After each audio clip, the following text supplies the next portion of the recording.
watch a lot of different players, guards, bigs, and I always, whenever I see a move that I think I can, add to my bag, not every move, but moves that I think I can pull off and moves I think I can add, I try and take it, whether it's from, it could be from Kyrie or it could be from, Dirk Nowitzki.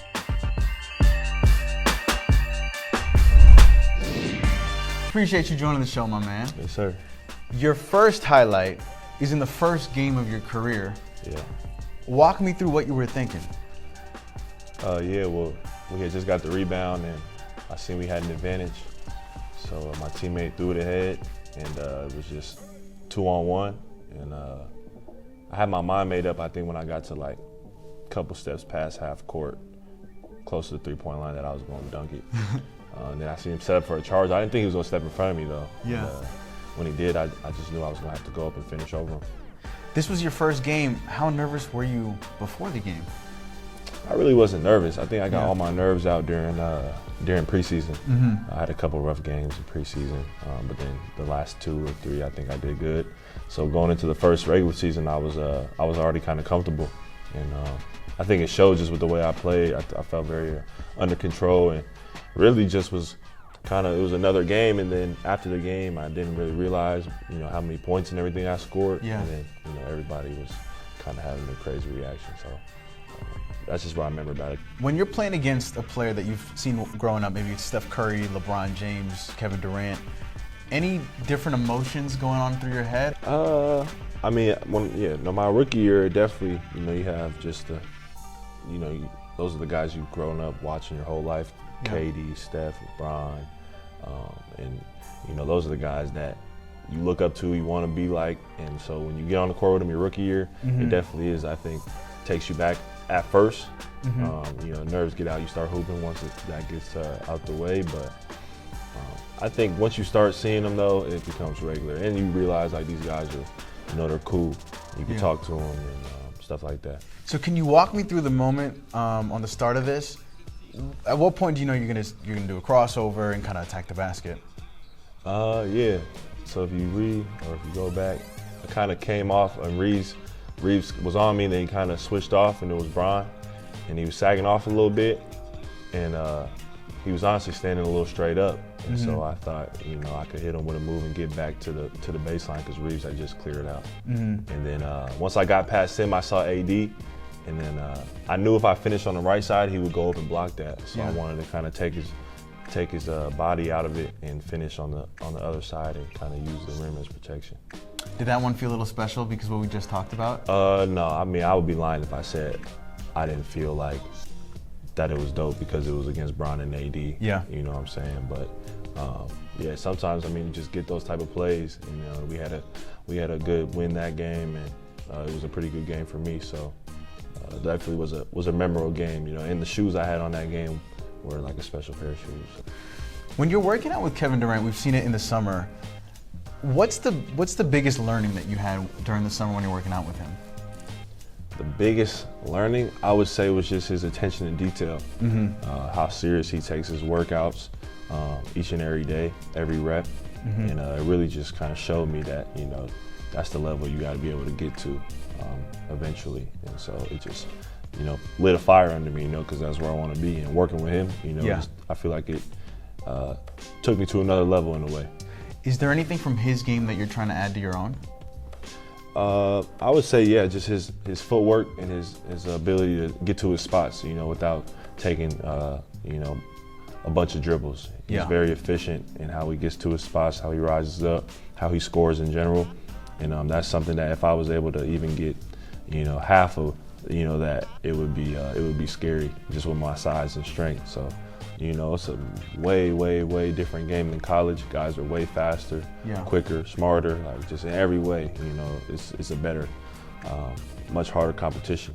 So you have to just raise your level of concentration, of work, just to keep up. Just to survive. And then if you want to be great, you gotta, times all that by 5. So it's the best league in the world. Though I love what I get to do.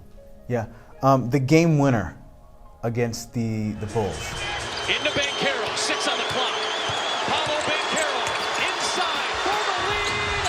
Got it to go with Bulls still have a Was the shot. play drawn up for you? Yes, the play was drawn for me. And so what are you trying to keep in mind as you get into the paint here? And you have Caruso guarding you, but there's also so many bodies. Yeah, no, I was honestly expecting him to double, so I'm looking at Zach LaVine the whole time. You know, I caught it, and I'm staring at Zach. As soon as I saw that he wasn't coming to double, I knew that I could back Caruso down. Caruso is a great defender. He always gives me trouble on the perimeter, but I know I had the size advantage to be able to get in the paint and rise up over the top. So it was kind of an awkward shot. Like, I shot it kind of with my, turning the other way. Yeah. But when it left my hands, I knew it was going in. Even when it hit the rim, I knew it was going to bounce in because it felt good. And how did it feel once the shot went in? Man, it was a relief. That was a tough game. That was a grinded out game. Both teams under 100. I didn't start the game well, but I think I scored like 14 or 12 points in the fourth quarter and got going. And then so to finish off with that shot and just that tough win, it was great. Now the highlight against the Pelicans. I like the move. Banchero, slick move as well on the hammer. I'm curious, when you were watching tape and you were growing up, who was a player you were trying to emulate? Because this isn't something you see from a normal big man. Yeah, man, I would say my two players were Carmelo and LeBron. Just in general, like, from the headband to the way they shot, like the way they carried themselves, that's stuff I always paid attention to growing up. But honestly, like, I watch a lot of different players, guards, bigs, and I always, whenever I see a move that I think I can, add to my bag, not every move, but moves that I think I can pull off and moves I think I can add, I try and take it. Whether it could be from Kyrie or it could be from, Dirk Nowitzki. It really doesn't matter.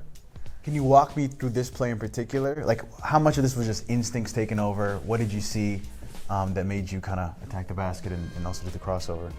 Yeah, this was just, like you said, instincts flowing down kind of in semi-transition and wanting to get off the dribble. I think that's one of my best abilities, to be able to get downhill and beat my defender one-on-one.